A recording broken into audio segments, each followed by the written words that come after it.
Do you found the skeleton? How would you tell it's a dinosaur? You personally, how would you decide? Well, interesting question. I don't know. I'd have to do some research on that.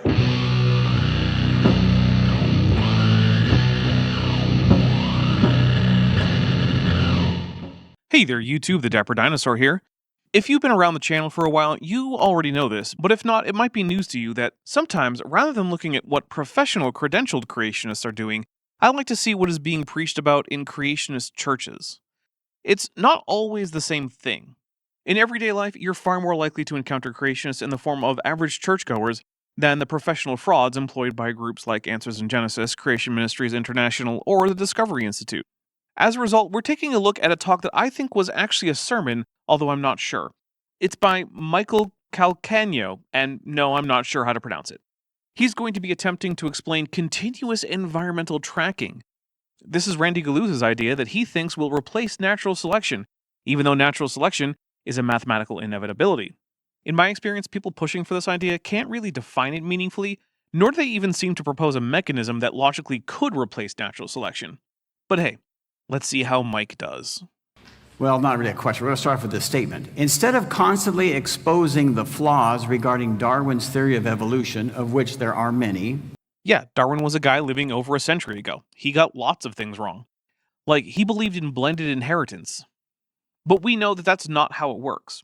He also believed that each bit of the body gave off particles that carried some essence of the anatomy of that part, and that these particles were what collected together to create the traits of a new organism during reproduction. He called these gemmules, and they don't exist. It turns out that it's DNA that does this, and it's contained in every cell, but only the DNA in germline cells is passed down. But there's not much point in saying that Darwin's theory was wrong, since no evolutionary biologist is using a version of evolution that Darwin thought up. CET provides a tool or framework for research that allows Bible-believing scientists and laypersons The two genders of Christian. to make a much stronger and sounder case for discovering and understanding the truth about how all living things adapt to their environment. And all living things do adapt to their environment. That's true, they do, or else they go extinct. But also, we need to talk about what adaptation is, because in evolutionary biology, it's not the same thing as acclimatization. Adaptation is a population-level phenomenon of changing the genetics of the population to be better able to reproduce in a new or changed environment. Acclimatization is what a single organism does within its lifetime to adapt to its new or changing environment. For example, humans require time to acclimatize to high elevation if they had previously lived at low elevation.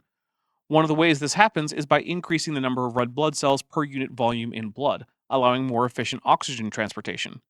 This change does not affect the genome, and so it is not adaptation. Similarly, if your muscles grow stronger after you start working out, that is acclimatization, not adaptation. But that's not evolution, okay? No, not okay, because it literally is. Evolution is change in the heritable characteristics of a population over time. Adaptation is just evolution caused by environmental pressures. It isn't all there is to evolution, but it's certainly evolution. It's sort of like asking if 0 is an even number. Not everyone agrees that it is one, but mathematicians agree that it is. So let's see. We can define even numbers as those integers which, when divided by 2, return a value that is itself an integer. So for example, to see if a number, say 36, is even, we check first to see if it is an integer. It is. Next, we divide by 2. In this case, the value returned is 18. Now we check to see if 18 is an integer. It is. So, 36 is even. Well, let's try it with 24.4. First, we check to see if it is an integer, and it's not. So we know that this number is not even. Now let's try it with 15. Well, it is an integer, so now we have to divide by 2. We get 7.5, which is not an integer. So now we know that 15 is not an even number. Well, let's try it with 0. 0 is an integer, and if we divide by 2, we get 0, which is an integer. So 0 is even. So if evolution is a change in the heritable characteristics over time, is adaptation evolution? Well, since it definitionally requires change in genetics, it meets the first criterion, and since it happens over time, it meets the second one. So it is indeed evolution. So, in the form of a question, I'm going to say, can employing engineering principles to the study and analysis of living organisms and their ability to adapt to environmental changes provide a better explanation for those changes than the use of the term natural selection. Now, I'm not going to ask for a show of hands, but I imagine that most of you have heard the term natural selection before. I have, and the answer to the question is no. That's not to say that engineering isn't useful at all. Organisms and engineers both have to deal with the same laws of physics, and so if an organism accomplishes something, engineering principles could help us figure out how it does that. So in short, if I were to answer this question, I'd say, well, yes, otherwise, why would I have put together a PowerPoint presentation and come here to share with you, okay? Maybe it's just that I'm tired, but I really hate cutesy answers like this. So what we're going to do today is we're going to be looking at some of God's creation from an engineer's viewpoint. Now, that shouldn't frighten any of you. I was never scared of it. You don't have to have a background or a degree in engineering to recognize engineering principles when you see them, okay? Sure, I guess so. All we have to do is understand a few basic premises and a few basic things about engineering, and then when we look at biology, we can say, wow, that looks like it was engineered. All right, I want to start by introducing you to this fellow here. Does anybody recognize this face? The editor of this video seems to have failed. Other than myself and my wife and a few others, maybe. This is Dr. Randy Guliuzza. He is the president of the Institute for Creation Research. Ah, the guy who invented continuous environmental tracking, yet who has never actually been able to explain how it results in adaptation, and only ever cites epigenetics and acclimatization via phenotypic plasticity, neither of which is adaptation. He has authored several books, and he's appeared in several others, and also in some DVDs. And in July of 2016, so many years ago, Dr. Guliuzza began to propose a model for Bible-believing scientists to guide biological research based on engineering principles. Let me just give you a little bit about his background. No, we're skipping that. His background doesn't matter, only his data. He formed this question. Since his background initially was in engineering and then into medicine, he formulated this question. Have living things been engineered for life, or is all of life just a cosmic, biological, against all odds accident? Neither. There is no reason to think that biology has been engineered, nor do we have a mechanism that has been proposed for how biology could have been engineered before humans started genetic engineering. But also, evolution isn't just accidental events. Selection is not random. And so, since it is part of evolution, it is not reasonable to say that evolution is accidental. In other words, are we engineered for life? Did God do it all? Or are we just an against all the odds accident? Okay, which was Darwin's idea of everything. No, it wasn't, but again, who cares? Darwin has long been superseded by better models and more data. Okay, Darwin didn't want to believe in God because he had his own personal issues, which we're not going to get into today. But they had nothing to do with evolution. In fact, Darwin did not stop believing in God until one of his children died, and that was well after he had come up with evolution by natural selection. He actually spent most of his life as a Unitarian Christian. But continuous environmental tracking is a component of a much larger paradigm, which the Institute for Creation Research advocates, and it is known as TOBD. This is news to me. The theory of biological design. This is an overarching framework for approaching the study of biology. Well, it aspires to be that. So far, I haven't even seen it explain what continuous environmental tracking even is in a way that even would logically let it explain adaptation. In fact, I've never seen an alleged example of CET that was both adaptation and real. Now, y'all say, well, wait a minute, I don't study biology, I don't have that kind of a background. No, I do. It's fine. I'm just going to give you just a brief graphic of what it looks like here. Okay, these are all the components of a theory of biological design. You say, that's too complicated for me. You don't have to understand all that. I'm just showing you that continuous environmental tracking is just a subset of a bigger picture of how to understand biology. Well, that thing is illegible. I tried to find it and I had to resort to a reverse image search, and it turns out that even the original is hard to read. Was ICR running out of storage space on their server or something when they made this? Anyway, here it is. Some of it is kind of trivial, like, activity of systems is efficiently directed toward need-fulfilling ends. Embrace the reality of purpose. Some of it is just word salad, like, coherence is pervasive. Explore for system elements functioning simultaneously as both ends and means, which sounds like something that Epstein Files alumnus Deepak Chopra would have tweeted. None of it even attempts to describe adaptation, so it seems like Randy still hasn't even figured out what the problem to be solved is. So he clearly can't be giving us a new theory of adaptation. It's not even logically possible. and brains more competent than mine are looking into it. More competent and perhaps less honest. Okay, so I'm not going to try to go into detail to describe it all. But woven into all this is continuous environmental tracking. And in continuous environmental tracking, Dr. Guliuzza had I'm not sure exactly what adjective I want to put on that, but He's actually looking for a noun, and may I suggest mendacity? he proposed a rather bold suggestion. He says that we should do away with the term natural selection. If all he said was that we should get rid of the term, I wouldn't really have a problem with that. He wants to do away with the concept, but he doesn't actually have a replacement to explain adaptation. All he has is epigenetics and phenotypic plasticity. But adaptation is about genetic change at the nucleotide sequence level, something we observe. None of his proposed mechanisms or examples of CET are results of or can cause such changes in the genome of a population. His only even somewhat interesting exceptions to this are when he points out instances in which closely related groups of organisms end up evolving similar morphologies when in new but similar environments. But he doesn't have a mechanism for how this happens except vague hand-waving at sensing the environment. He says we really shouldn't even be using it. It was a term that was coined by Darwin. Well, why should we let them control the narrative? Okay. Because they're the ones with over a century of evidence, and you're the ones with an Iron Age story that we know can't actually be historical. That's why.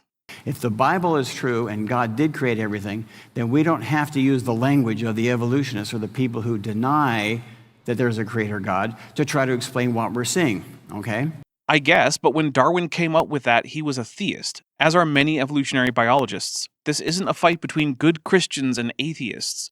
It's a fight between one particular fringe of extremist Christianity, along with a few extremist Muslims and a handful of very conservative Orthodox Jews, and more or less everyone else.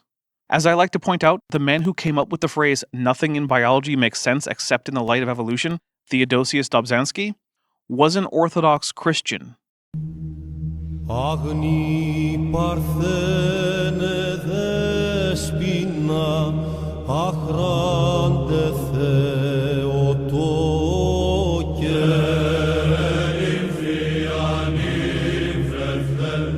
Dr. Mary Schweitzer, the woman who discovered soft tissue in a Tyrannosaurus rex femur, is not only a Christian, but a former young Earth creationist until she became a student of Epstein Files alumnus Jack Horner. Robert T. Bacher, another paleontologist, was not only one of the leading forces in the dinosaur revolution of the 1980s and 90s, but is also a Pentecostal minister. I can tell you that I was diagnosed with hepatitis C. The idea that science is full of godless atheists who just want to crush your faith is just generally not true. Sure, some of them are atheist or even anti-theist activists, like Richard Dawkins, another Epstein Files alumnus, but most of them are not. Even most of the ones who are atheists aren't. They just don't personally believe in God, but don't particularly care if you do. So instead, Dr. Guliuzza prefers the term engineered biology. Good for him, I suppose. Is biology engineered? In the literal sense, no. But you could say that natural selection metaphorically engineers biology. That's fine. Was it designed by somebody with a brilliant engineering mind? As far as we can tell, no, it was not. There is no need to invoke a designer or engineer, and no such entity can be demonstrated to exist within the parameters of science. So with no evidence that there was a designer, and no need for one to explain biology, such a hypothesis isn't really worthy of consideration as it currently stands. Like God? And here I was hoping it was the Tila call from Star Trek Adventures. Or was it all just cosmic biological accident? Well, I don't think accident fits, because it implies that there was some kind of intent involved in the first place, but that things went in a way that was not intended. Now, why does Dr. Guliuzza say this? Well, because I created this little diagram here. You have an organism. The organism lives within an environment, okay? Yes, I follow so far. And we'll call the environment nature. Do you see the black line represented by the organism? That is the organism-environment interface. And when an organism interacts with its environment, it is the organism that adapts to the environment. It is not the environment forcing changes on the organism. I don't see what the difference is, but also, no, individual organisms don't adapt. Ever. That's not possible. Populations adapt. individuals acclimatize. And I know that in everyday parlance, we don't make this distinction, but in the realm of evolutionary biology, we do. And it's an important distinction because acclimatization and adaptation are very different things. The fact that Randy and pals are trying to explain one by means of the other shows that nothing about this is actually serious. This is basically the same as flat earthers saying that they don't need gravity because density and buoyancy explain why things fall, even though density doesn't have a vector and buoyancy depends on gravity. Okay, and that was how Darwin viewed changes over time. So, no, it wasn't. Darwin said that there were variations in a species and that the environment presented obstacles to the survival and reproduction of organisms within every species. Some of those variations were inherited, and of those inherited variations, some made survival and reproduction more or less likely. Those that had inherited variations that made survival and reproduction more likely will produce a larger portion of the offspring that are born or hatch or sprout in the next generation. These will inherit those variations that make survival and reproduction more likely. As a result, the proportion of the population with these beneficial variations will increase. Eventually, all members of the population will have those variations. You notice that none of that involves the organism making some change in itself in response to the environment. This is high school biology.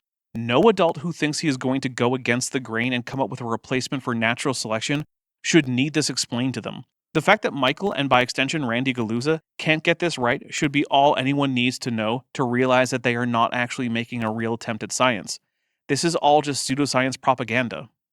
in order for an organism to adapt to its environment, it has to sense its environment. No, it doesn't. Individual organisms don't adapt. But even for a population to adapt, it's not necessary for the members to be able to sense the environment. They just need inherited variation that leads to differential reproductive success. Now, it happens that in basically all environments, being able to sense the environment and respond accordingly is beneficial. So more or less all organisms can do so, but it's not some theoretical requirement. So I put this little radar screen up there to say this organism, and really this can apply to every organism, from the smallest bacteria to the biggest critter, it is going to have the ability to sense its environments. I'm not aware of any organisms that are exceptions, although this sense is usually not at the level of some conscious thought. Not that I think he's implying that it is, I just want to make it clear. So the Institute for Creation Research, right now they're doing some research on blind cavefish. And if you've been a fan of the channel for a while, you know how that's going. ICR has managed to show that fish can get a tan, and well, that's about it.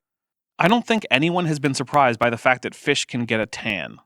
And if you've ever had a chance to learn anything about this, this is one of the arguments that evolutionists use to say, see, over vast periods of time, these fish find themselves in a cave where it's all dark, and they lose their ability to have eyes. I mean, I don't know what vast periods of time means in this context, but that's demonstrably true. In fact, we know that it's adaptation and not just acclimatization, because with these specific fish, Mexican tetras, different cave-dwelling fish have lost their eyes for different genetic reasons, and when they're bred together, they can produce fish with functional eyes even though neither parent had them. That's because the cause of eyelessness is different in each group, so when they're bred together, they have a complete set of functional genes for eyes. This demonstrates conclusively, and without any need for genetic sequencing, that the eyelessness is a result of evolution working at the level of genome sequence in both populations separately. Okay, and their pigment starts to change, okay, to adapt to this cave environment. That's not really adaptation. It's just that there's no pressure to keep the pigmentation, and on top of that, there's virtually no UV exposure, so melanocytes aren't going to get any signals to produce melanosomes. Just like humans get pale if they stay inside all the time, so do fish. Now, it's also the case that if genes used to produce melanin were to break in such a population, natural selection couldn't eliminate it. So populations of animals that have lived in caves for long enough may have lost the ability to get a tan over time, but it's not like it's a requirement of living in a cave. And they say that this takes place because of random mutations operating over generations and generations of fish. In the case of the eyelessness, that's been demonstrated quite conclusively. With the pigmentation, it's less clear, as far as I know, real scientists haven't looked into it, and ICR's research on the topic has been rather uninteresting. So the Institute for Creation Research right now is doing research to show that if they take fish that have sight and put them in a dark environment, that within 2 or 3 generations, that generation will have lost its sight and its pigments will start to change. They're working on that, but they haven't done it. And they've been working on it for far more time than it takes to produce a few generations of tetras. These fish are members of the species Astyanax mexicanus. According to the Dallas World Aquarium, these fish reach sexual maturity at about 6 months of age, meaning that every year you can get about 2 generations, but I'll lower it to 1.5 just to be nice. ICR has been working with these fish since February 2023, and I'm writing this at the end of February 2026. That's 3 years. That's enough for 4 to 5 generations. That's well within the 2 to 3 generations time span that Michael is saying is enough. So far, they have not, to my knowledge, published anything about their fish gaining eyesight, or losing it for that matter. Further, I have yet to see a proposal for how ICR plans to differentiate their results from natural selection. They can take fish that were born and have lived in a cave environment and are blind, bring them into a lit environment, and within 2 or 3 generations, their offspring have eyes and their pigments change to normal. Well, they do get a tan, but no, they do not gain eyes. In fact, the study that ICR pretends shows that they get eyes is actually the study that shows that the change is genetic adaptation, and so the proposed mechanisms that ICR has won't work for this. In fact, Randy likes to cite the paper Cryptic Variation in Morphological Evolution, HSP90, as a capacitor for loss of eyes in cavefish by Nicholas Rohner et al., published in Science on December 13, 2013, which conclusively demonstrates that this eye loss is both genetic and not the same in different populations, in direct contradiction to the idea that these changes are somehow purposeful and predictable in a way that even could be consistent with some response mechanism within individual organisms. It doesn't take millions of years, and it doesn't take mutations. Well, I agree, it doesn't take millions of years, but it absolutely does take mutations, as demonstrated by the very source Randy uses to get this idea. This ability to adapt and change is programmed into the fish, and this is like some of their cutting-edge research. That so far has resulted in demonstrating that fish, like many organisms, can get a tan. If this counts as cutting edge for creationists, no wonder creationism has never actually produced any results for anyone. That's not to say that creationists haven't, just not results that depend on creationism. It's quite fascinating. It's just one area of research, but it's one of the ones that they're working on developing right now. If you were to take a visit to their Discovery Center, which I would like to do. They do have a very goofy-looking T-Rex animatronic, and I would love to be able to ask some of the PhDs there some questions in person. You could see an area that they have displayed where they have these different fish at the different stages of development. Honestly, that would be the least interesting part for me. I don't care at all about their tetras. I want to quickly revisit Darwin's original work. Yeah, because nothing shows that you're up to date on what science has learned like focusing on a book written a century and a half ago. His book was called The Origin of Species by Means of Natural Selection. Place bets on whether he'll pretend that the book is racist because of the subtitle. But there's more. There's a secondary title, The Preservation of Favored Races in the Struggle for Life. Now, I could spend the better part of an hour describing Darwin's racist and sexist views, but we don't have time to go for that. Called it. Of course, the whole text of every edition of the book is available online for free, and you can search to see what race he means. It's races of bird, cabbage, and horse and the like. At no point in the book do races of humans come up. That's because when the book was written, the word race had a much broader definition and referred to basically any identifiable variety in any population. Now, it's true that by the standards of 2026, Darwin would be considered a racist and a sexist, but for his time, he was pretty progressive. And even if he weren't, it wouldn't actually matter. Evolution isn't dominant in biology because of the impeccable character of Darwin or any other scientist for that matter. Remember, I've already mentioned 2 living scientists who are Epstein Files alumni, and that doesn't in any way make their scientific work incorrect. It just means that good science was done by super shitty people. The strength of the evidence is not dependent on the character of the person collecting, presenting, or interpreting it. To think otherwise is to commit the ad hominem fallacy. But I want to go into this book because in chapter 4 it reads this way. I'd rather not, since nothing in the text of that book matters to science in the here and now, except for the history of science, but whatever. It may be metaphorically said that natural selection is daily and hourly scrutinizing throughout the world every variation, even the slightest, rejecting that which is bad, preserving and adding up that which is good, silently and incessantly working whenever and wherever opportunity offers at the improvement of every organic being. I have no issue with this statement, and honestly, neither would most creationists. I want you to notice the action verbs that Charlie uses in this imaginary world of his. Poison the well much, Mike? He says that nature is scrutinizing, rejecting, preserving, adding up, incessantly working. He is attributing nature with the power of volition, the ability to make choices. Hey, Mike, what's that 4th word in the quotation there? Yeah, that one. Oh, yeah. It's metaphorically, as in Darwin is not attributing these things to nature literally, or he's not actually doing that. This is something we usually expect 9 and 10-year-olds to be able to grasp. So audience, tell me in the comments, does Mike have a mental age of 8, or is he a liar? Does this remind you of a scripture or two? No, but I'm not so church-brained that everything does that, although I know some people who are. Maybe Romans 1:25? They exchanged the truth of God for a lie and worshiped and served the creation rather than the Creator, who is blessed forever. Amen?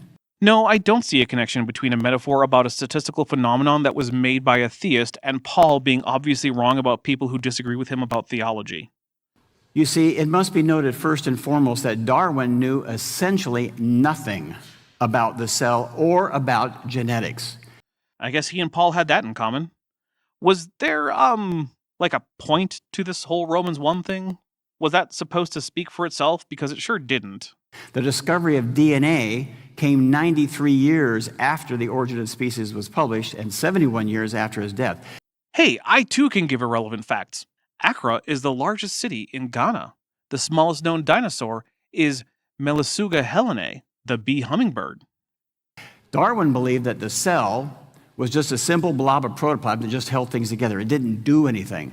Well, thanks to microbiology and the microscopes, scanning electron microscopes, we can look now into the cell at levels that Darwin never had even an inkling to dream about. Kings Henry VIII and Charles I of England share a burial vault. And we can see that it is vastly more complex than a city. Well, given that cities are made up of many people who are themselves made up of many cells, that's mathematically impossible, no matter how you want to define and measure complexity. A system can't be less complex than its parts.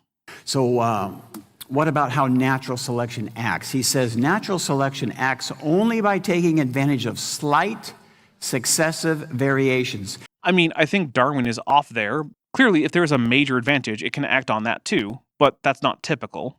She can never take a great and sudden leap, although like evolution, like nature could leap, nature doesn't leap. Once again, is he just being obtuse, or is he actually too stupid to understand what a metaphor is? But it must advance by short and sure, though slow steps. Now, reiterating a point that he makes a few pages earlier, he says this, and this is important. Maybe I'm just losing my patience in general, but this guy is testing what patience I have left. Dude needs to get to a point. If it could be demonstrated that any complex organ existed which could not possibly have been formed by, catch this, numerous successive slight modifications, my theory would absolutely break down. In the scientific world, this is known as the falsification test, okay? Well, it's a falsification test, and in the Popperian sense, if a hypothesis has no falsification criteria, then it's not a scientific idea. I wonder what the falsification criteria are for continuous environmental tracking. How about if separate populations with extremely recent common ancestry are separately exposed to an identical and new environmental pressure, and their rate of adaptation to that pressure is divergent between populations, then that means that CET is not correct. That seems reasonable to me. And of course the punchline is that we already tested this in the Luria-Delbruck experiment some 83 years ago. In that experiment, clonal lines of bacteria were exposed to a bacteriophage, that is a virus that attacks bacteria. If CET were true, we would expect all the populations to sense the bacteriophage and deploy their built-in immune responses to adapt, and that this would happen at about the same rate for all populations, since they all have identical built-in sensors and logic circuits, since they're basically clones.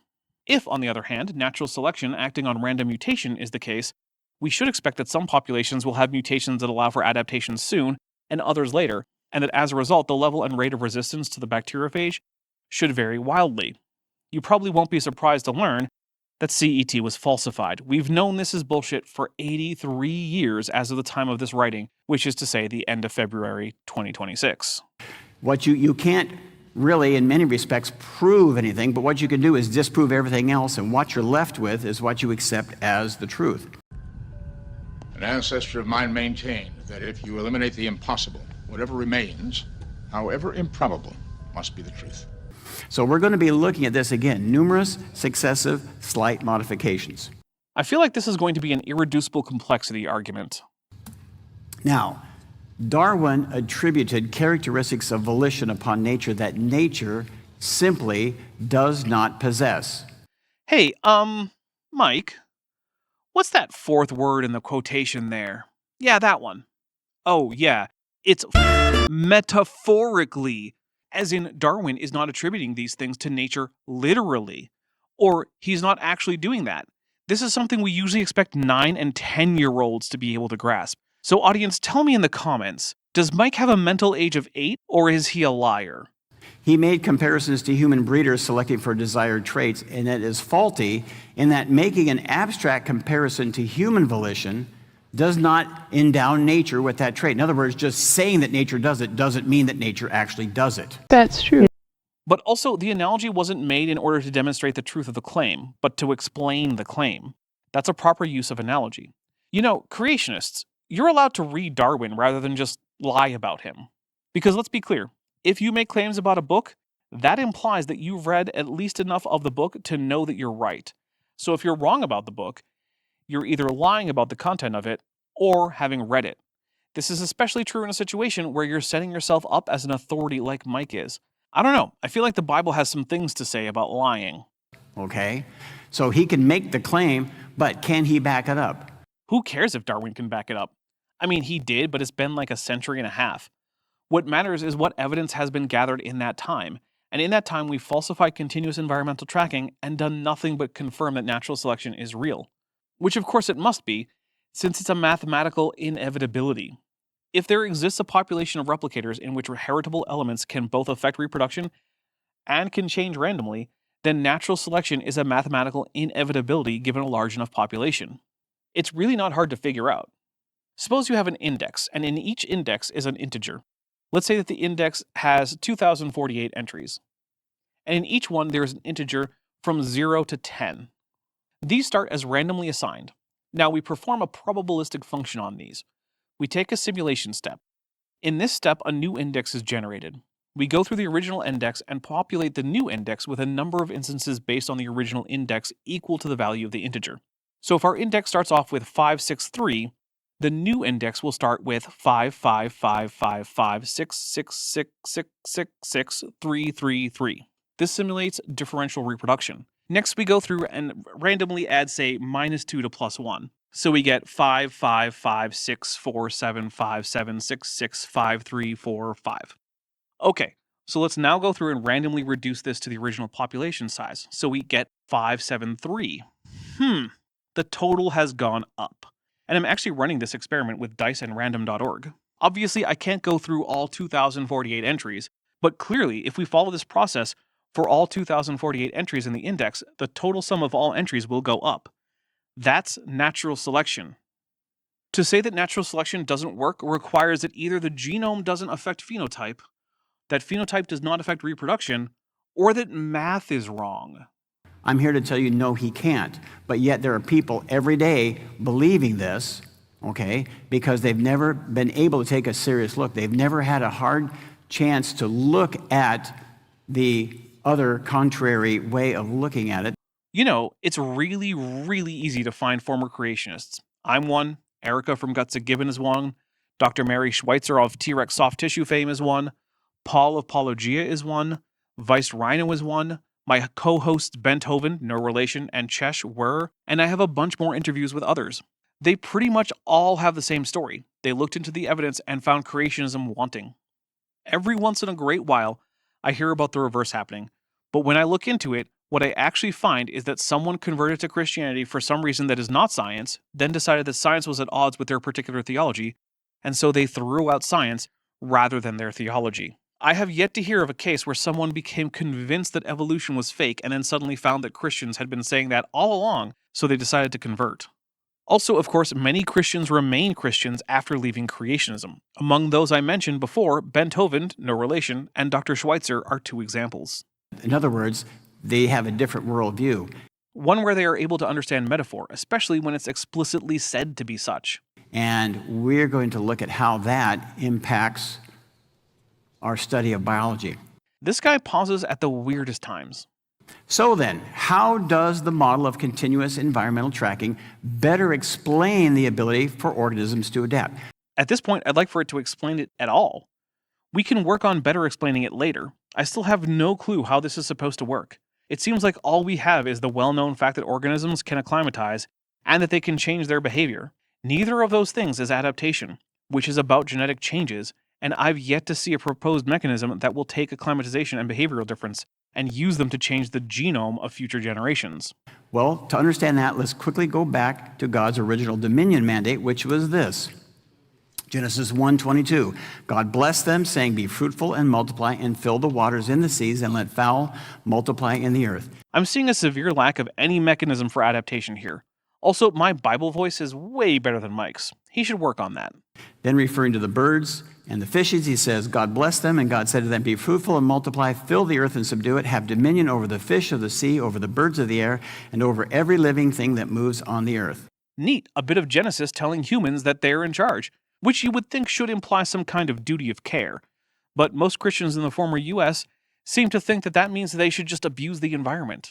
And then to Noah, after the flood, he says this, bring out with you every living thing of all flesh that is with you, birds and cattle and every creeping thing that creeps on the earth, so that they may abound on the earth and be fruitful and multiply on the earth. Well, good to know that the Bible is completely useless for coming up with even a claimed mechanism for adaptation in biological populations. I'm not sure why we needed to read those passages in order to learn that, but whatever. I like a good Bible reading as much as the next dinosaur. So, Noah was disembarking from the ark. God repeated this command to all the critters.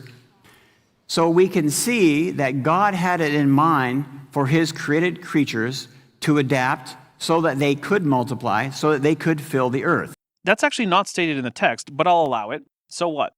It doesn't tell us what the mechanism for adaptation even is, never mind why CET would be better than natural selection.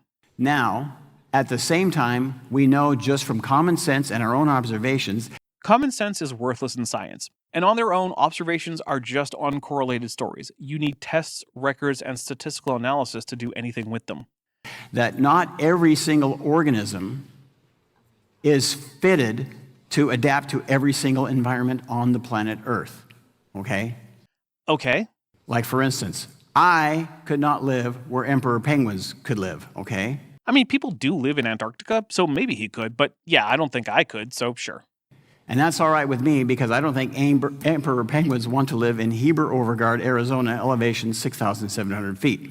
I kind of hate that I share a state with this guy, but I'd really like it if he had a point. But if it was God's plan for critters to adapt, which you can't actually get out of the text unambiguously. In fact, I doubt that was part of the intent of the authors of Genesis or the redactor. Then I'm going to ask you this question. Would he or would he not also have given them the ability to adapt to the differing environments and ecosystems that they would encounter in the post-flood worlds? Probably not, since there's no indication in the text that there were huge changes after the flood. There's no indication in the text that anything in the world was changed apart from civilization needing to be rebuilt. There are even rivers that are named before and after the flood, as if even the course of rivers stayed the same. All the stuff about the vastly changed world and animals need to diversify into new niches and such is stuff that you have to put into the text. It doesn't seem like the authors thought about any of that, probably because they didn't know anything about evolution, ecology, geology, or anything else that would be needed to make the story plausible. Is this reasonable or unreasonable? It's unreasonable. It's an attempt to make a Bronze Age myth retold by Iron Age scribes that's absurd on the face of it into a real historical event. It's no more reasonable than trying to figure out how Atlas really holds up the Earth. Well, we would have to say if that was God's plan, then yes, he would have to give them the ability to make those adaptations. Only if we assume a whole lot of creationist stuff that isn't in the text, like kinds and hyperevolution within them. I don't think that's a good thing to assume. It's certainly not in the text. Well, humans adapt to their environment too. An actual example of this would be skin color, which is genetically controlled, but I bet he's going to bring up stuff like clothing and housing, which is not adaptation in the sense used when we're talking about natural selection. Let's see if I'm right. But you know what? We're still humans. Yup, that's how evolution works. I'm not sure what the point is, and I'm realizing that me not being sure what the point is basically the theme of this whole thing. We use our senses to determine if conditions are less than optimal, and we will make biological adjustments Okay? Just a simple example. If it's too cold, what do? You start shivering, okay? Cool, so how does shivering feed back to the genome so that this behavior can actually produce adaptation? If it's too hot, you start perspiring. Cool, so how does sweating feed back to the genome so that this behavior can actually produce adaptation? If you inhale too much dust or pollen, what happens? You start sneezing, all right? Cool, so how does sneezing feed back into the genome so that this behavior can actually produce adaptation? And sometimes if you don't like your environment, you move to like Texas. Changing the environment is like the opposite of adaptation, but okay. Romans 1:20. We're going backwards through Romans? Okay, that's weird. Why not just read Romans 1? Or better yet, let's not. Romans doesn't have an answer to the question of how adaptation occurs in populations. If you want to know what's in it, there are tons of places where you can read the Bible for free online. Here are the three things, and you're going to see these over and over again. The first of all, you have to have input sensors to detect changes in the environment. Not to adapt, you don't, but I guess these are just the prerequisites for CET, so maybe adaptation outside of CET is a bare possibility.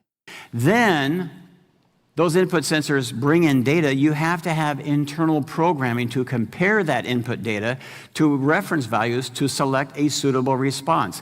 This sounds like something an engineer made up without any reference to any biologists, whether real or creationists.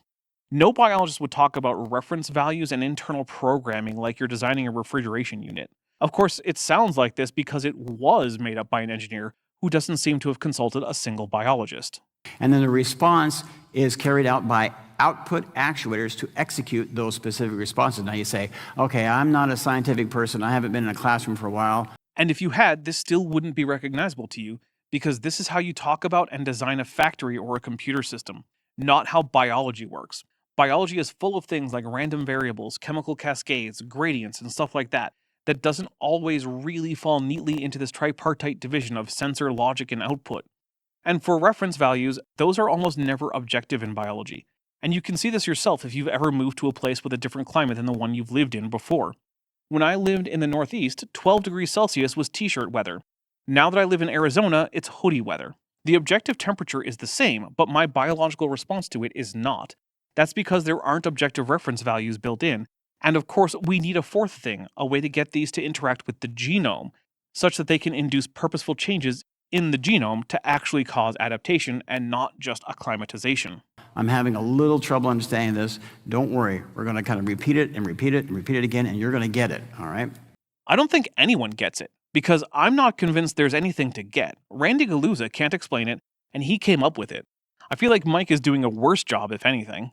The engineering principles that underlie how human design things self-adjust to changing environments is the most expedient way to explain how organisms adapt. Then it should be something someone can even explain, but so far I've never heard anyone do it.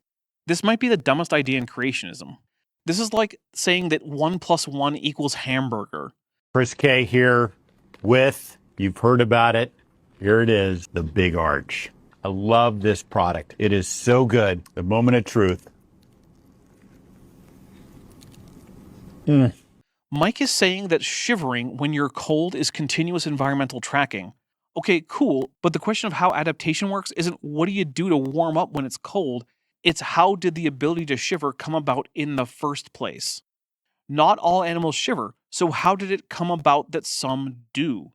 For Mike, the answer is, near as I can tell, that God just built that into them, and that from that point on, all that happens is that organisms execute the programs God put in them. Well, that means that adaptation actually never happens, but we know it does.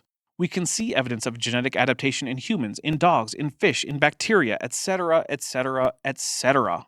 I guarantee you that humans with pale skin in cold places didn't get pale by shivering a bunch.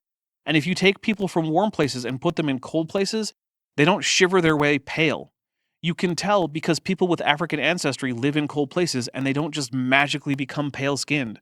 Conversely, there are plenty of pale, pasty people of Northern European descent in places like South Africa, Australia, Florida, and Arizona, and they don't sweat their way into dark skin. Sure, they tan, but that doesn't get passed on to offspring, which is the vital part of adaptation. If CET is going to replace natural selection as a method of adaptation, it needs a way to explain adaptation. But so far, I can't find anyone who's even tried to do that. Now, keeping those three things in mind, right?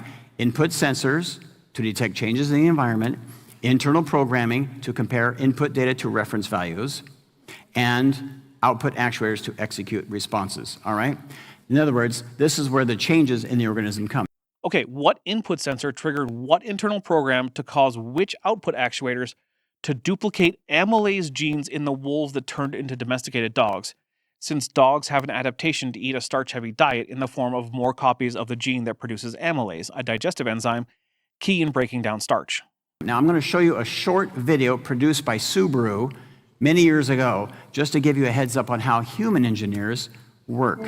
We're not going to watch that because cars don't have genomes, so they can't adapt to anything in the biological sense. This means they're completely irrelevant to the question of how organisms adapt to new or changing environments. What components did this automobile need in order to avoid crashing?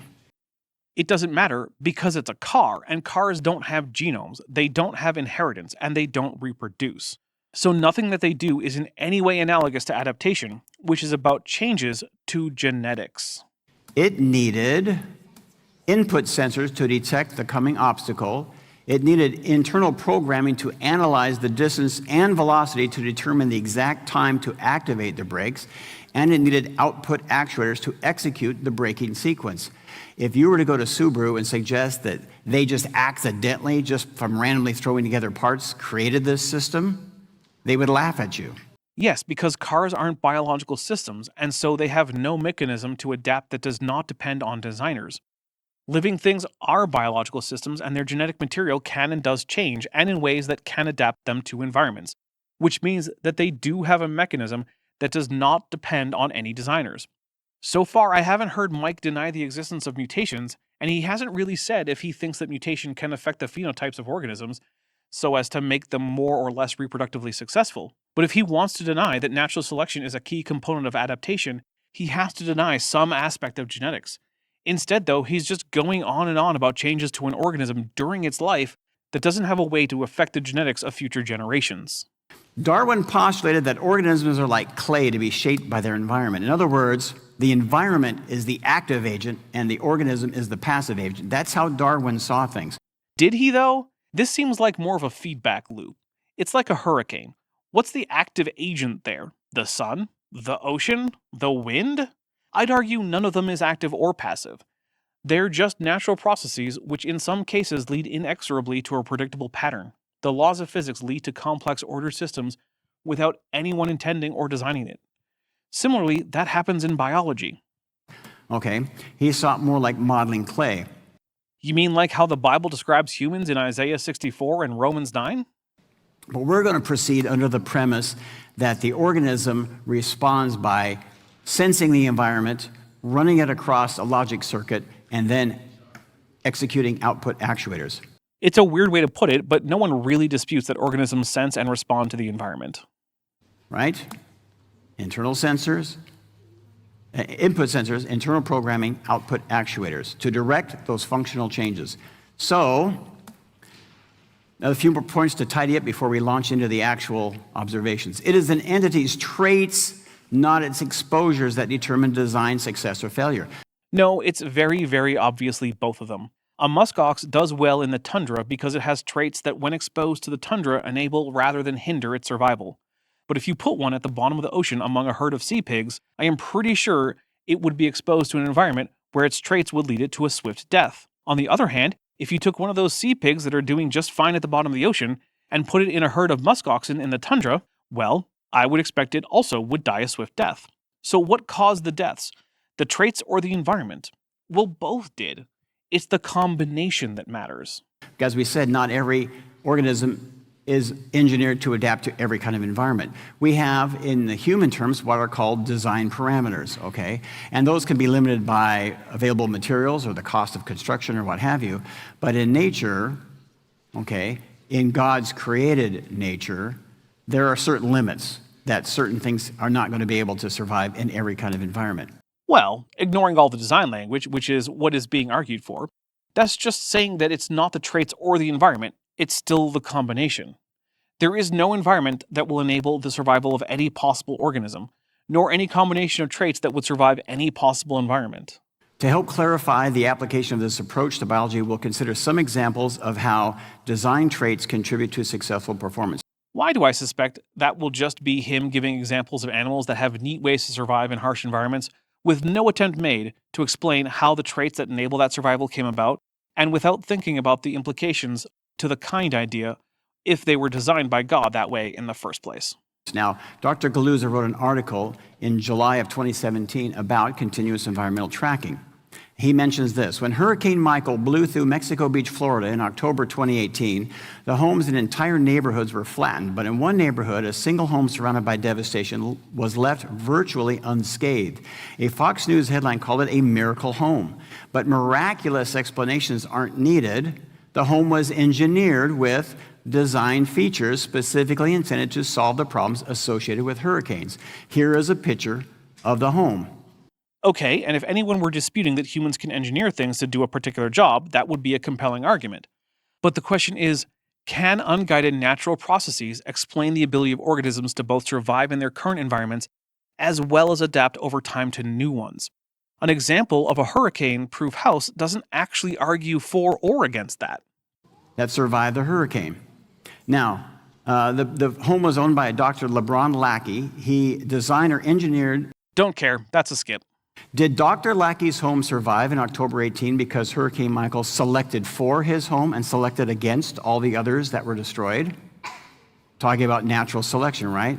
You say, well, that's really absurd, okay? Because hurricanes don't actively select, and neither do environments. Remember when Darwin pointed out in a quote that Mike himself was using that selection is a metaphor? Yeah, that's because it's not literal. You'd think that the word metaphorically might have clued him into that. Of course, he doesn't want it to be metaphorical because that would be harder to dispute, so he's using the straw man of Randy Guliuzza's creation. Well, what enabled Dr. Lackey's home to survive was that it was engineered ahead of time to survive that kind of conditions. And what enables organisms to survive environmental pressures are the traits that they had ahead of time. The question is, how do those traits get there, and why do they persist? The answers are ultimately mutation, and because those organisms, which happen to have those traits that enable survival in that environment, survive. Does anybody remember the fires that raged across Hawaii in August of last year, right? This talk was given in 2024, I believe, and he's talking about the fires of 2023. I peeked ahead, and he just once again found a house that survived a natural disaster. Since that doesn't tell us anything, I'm skipping that too. We mentioned design parameters. In human engineering terms, I don't know of a single car built that can withstand being T-boned by an Amtrak train. Okay, things do have their limits. I really, really want there to be a point. But the question is, are we looking at clay or are we looking at awesome design? I wonder what Mike would say if he knew that clay was molded to meet the demands that were to be put upon the final bit of pottery, and that designs that do not work as intended are thrown out, so that it's both the environment and the traits of the clay pot that matter. I guess I shouldn't be surprised that a guy who doesn't know what a metaphor is in the first place is bad at metaphors. And there's a few more points to consider. A few more? What were the past points? Not knowing what a metaphor is and completely missing what adaptation is in the first place aren't points, and that's basically most of what's happened so far. These changes, like I mentioned with the fish, they are regulated as opposed to random. In the case of behavioral changes, epigenetics and phenotypic plasticity, yes, but those only cause acclimatization. The capacity to have such responses is adaptation, and pointing out that they exist doesn't explain how they got there. They are rapid as opposed to long, slow, gradual processes. Right, well, they happen during a single organism's lifetime, so that's to be expected. But adaptation is definitionally a multi-generation process, so it can't be nearly as fast. They are repeatable in terms of being predictably consistent. It happens again and again and again. Yep, because these are traits that are already in an existing population. And these changes are targeted to address the needs of the organism. And if they weren't, then those traits would go away as a result of natural selection selecting against the organisms with the maladaptive traits. I don't understand where the confusion is coming from. So, with that in mind, let's begin by looking at frogs. Frogs are always fun, and they're generally the most recognizable lineage of amphibian. I've also heard creationists say that there is one frog kind, which is a bit crazy. I'll assume that there are as many frog kinds as there are frog families. He does a few irrelevant and not very funny jokes that I'm skipping. How about this little critter right here? This is a wood frog. Specifically, it is Rana sylvatica, a species of frog native to northern and northeastern North America, with a range that includes nearly all of Canada, New England, and all but the northernmost parts of Alaska. It is in the family Ranidae, which is the type family for frogs. The name means a frog. The group of frogs and toads broadly is Rhinoidea, so it's also the group for which all frogs are named. And you say, okay, he's cute and all. How does he adapt? What's the big deal with this guy? Well, he has two scientific names, which I won't try to pronounce. The only frog discovered living north of the Arctic Circle. In the winter, the wood frog goes into extreme hibernation. An ability it does not share with other frogs in its family, which means that in order to explain this adaptation, we need to be able to figure out how it could originate, since it had to come about after the flood, according to creationist models, since it's restricted to only a single species among more than 600. What is that? Well, to prevent cellular destruction from freezing, the frog goes on a sugar high by manufacturing high levels of glucose in its body. The glucose lowers the freezing point of the frog and provides enough energy to keep the cells alive in sub-freezing temperatures. The glucose also inhibits metabolic reactions like urea production from taking place, so it's not building up a bunch of waste products and toxins in its body while it's hibernating. Normally, high glucose levels would kill the frog, but in this case they don't because it also slows down the frog's metabolism. Cool, but where's the point? When ice crystals first start to form on the frog's skin, a message travels to the frog's liver to convert much of its stored glycogen into glucose.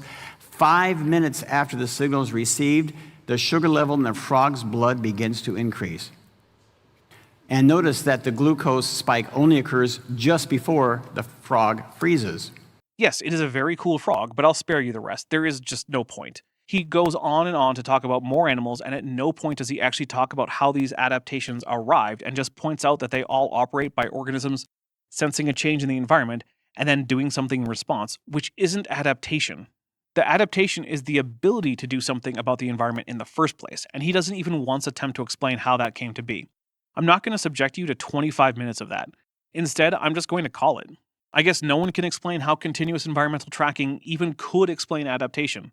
Instead, it just seems to be an intentionally obtuse way to talk about how some adaptations operate once they exist. No wonder, basically, all of young Earth creationists don't bother with it, and some even left the Institute for Creation Research over it. Well, I hope you liked this video. If you did, hit like and let me know what you liked in the comments. If you didn't, please hit dislike and tell me what the problem was. Either way, I hope you subscribe to the channel and turn on notifications. I'm the Dapper Dinosaur.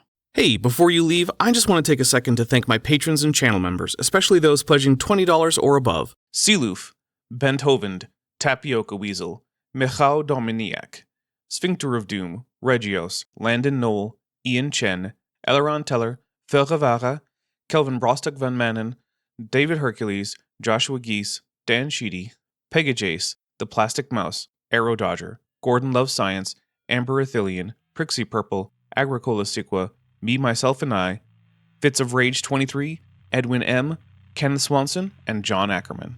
It's because of my channel members and patrons whom you're seeing on screen that this channel can stay afloat. Without you, it would all shut down. If you want to join the team, there's a link to join the channel below this video, and there's a link to join the Patreon in the description. On the Patreon, you can get a 15% discount for pledging annually, and either way, you get early access to virtually all of my scripted videos months before they come out for the general public. Thanks for watching.